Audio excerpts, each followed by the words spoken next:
Welcome to typical life channel. இன்றைக்கி என்னோட morning routine பார்க்கலாங்க.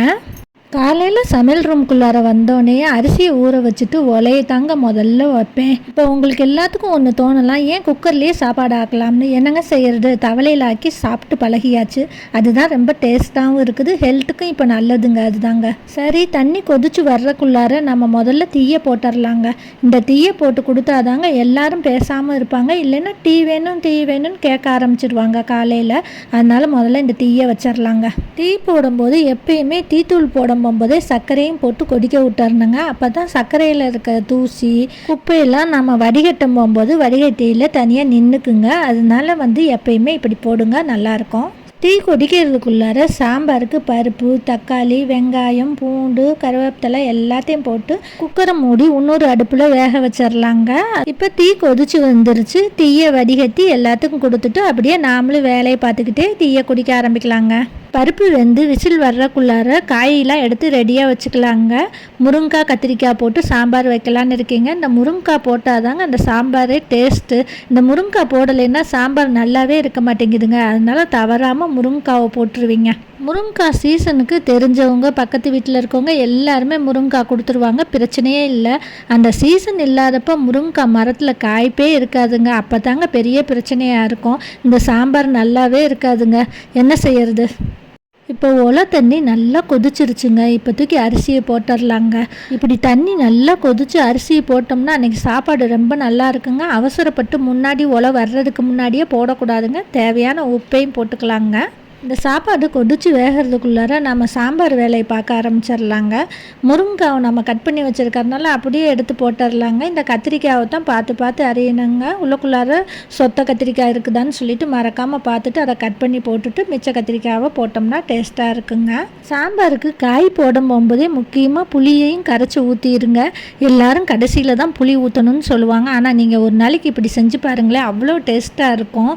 அதே மாதிரி வீட்டில் அரைச்ச சாம்பார் தூள் யூஸ் பண்ணுங்கள். எப்போவுமே கடையில் வாங்குறதுலாம் நல்லாவே இருக்காதுங்க. இது நீங்கள் வீட்டில் அரைச்சி பழகிட்டிங்கன்னா அதுதான் உங்களுக்கு பிடிக்கும். அது டேஸ்ட்டும் ரொம்ப நல்லாயிருக்கும். அது சுத்தமாகவும் நம்ம செய்வோம். மிளகாயெல்லாம் நல்ல குவாலிட்டியான பொருளாக வாங்கி எல்லாம் போடுவோங்க. மிளகு, சீரகம்லாம் குப்பை இல்லாமல் நல்ல குவாலிட்டியாக இருக்க பொருளையும் போட்டு செய்கிறதுனால நாம் அரைச்சி வச்சுக்கிட்டோம்னா ரொம்ப நல்லா இருக்குங்க. இப்போ ஒரு அடுப்பில் சாப்பாடு கொடிச்சிக்கிட்டு இருக்குது, இன்னொரு அடுப்பில் காயெல்லாம் போட்டு விசில் வச்சுருக்குறோம். இதுக்கடுத்து பொரியல் வேலையை பார்த்துடலாங்க. வெண்டைக்காய் பொரியல் செய்யலான்னு அது வெங்காயம்லாம் நறுக்கிட்டு வரமிளகா கிள்ளி வச்சுட்டு வெண்டைக்காயை சன்னமாக நறுக்கி வச்சுட்டேங்க. அதுக்குள்ளார சாப்பாடு வெந்துடுச்சு. வடிச்சு விட்டு அந்த சாப்பாடையும் அடுப்பில் வச்சு இறக்கிட்டேங்க. இப்போ சாம்பாரும் ரெடி ஆகிருச்சு. சாம்பார் தாளிக்கிறதுக்கு ரெடி பண்ணிடலாங்க. நெய் தாங்க ஊற்றணும் தாளிக்கிறதுக்கு, அப்போ தான் ரொம்ப டேஸ்ட்டாக இருக்கும். மறக்காமல் நெய் ஊற்றிக்கிங்க. கடுகுளுந்த பருப்பு, கருவேப்பிலை எல்லாத்தையும் சேர்த்திட்டு அரிஞ்ச வெங்காயத்தையும் சேர்த்திட்டு இந்த சாம்பாரை எடுத்து ஊற்றிட்டு ஒரு கொதி வந்தோன்னு தாங்க தட்டை போட்டு மூடி அடுப்பை ஆஃப் பண்ணணும். அப்போ தான் நல்லாயிருக்கும். அப்படியே வெண்டைக்காய் பொரியலுக்கு கடாயில் எண்ணெய் ஊற்றிக்கலாம். கொஞ்சம் அதிகமாக ஊற்றிக்கலாம். வெண்டைக்காய் பொரியல் அப்போ தான் பிசு இல்லாமல் இருக்கும். வெங்காயம், இப்போ வரமிளகா, கருவேப்பிலை எல்லாத்தையும் போட்டு வணக்கிட்டு தேவையான அளவு உப்பையும் போட்டுட்டு நம்ம நறுக்கி வச்சுருக்க வெண்டைக்காயும் போட்டு வணக்கலாங்க. வணக்கிட்டு கொஞ்சமாக தண்ணி தொளிச்சிக்கலாங்க. சீக்கிரம் வெண்டைக்காய் வெந்துடும்.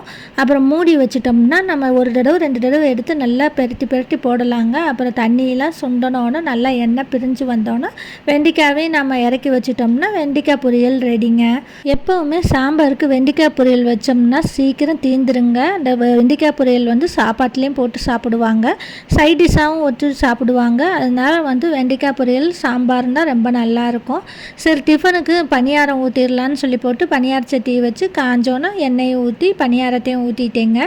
பணியாரம் நல்லா மொறுமொறுன்னு வரணும்னா பணியார சட்டியை அடுப்பில் வச்சு நல்லா காஞ்சோன்னா எண்ணெயை ஊற்றணுங்க. எண்ணெயும் நல்லா காய விட்டோம்னா ஆவி வர்ற அளவு விடணுங்க. அப்புறமேல் நம்ம மாவை ஊற்றணும். ஊற்றி ஒரு சிம்மில் அடுப்பை வச்சிடணுங்க. கொஞ்சம் நேரம் கழித்து நம்ம பணியாரத்தை திருப்பி போட்டு அதே மாதிரி சிம்மிலேயே தாங்க இருக்கணும். அடுப்பு அதிகமாக ஸ்பீடாக வைக்கக்கூடாது. அது சிம்மிலேயே வச்சு இந்த பணியாரத்தை சுட்டோம்னா அவ்வளோ மொறுமொறுன்னு இருக்குங்க. உள்ளக்குள்ளாரே வெந்திருக்குங்க. அவ்வளோதாங்க, மார்னிங் ரொட்டீன் முடிஞ்சிச்சு. சப்ஸ்கிரைப் பண்ணுங்கள், லைக் பண்ணுங்கள்.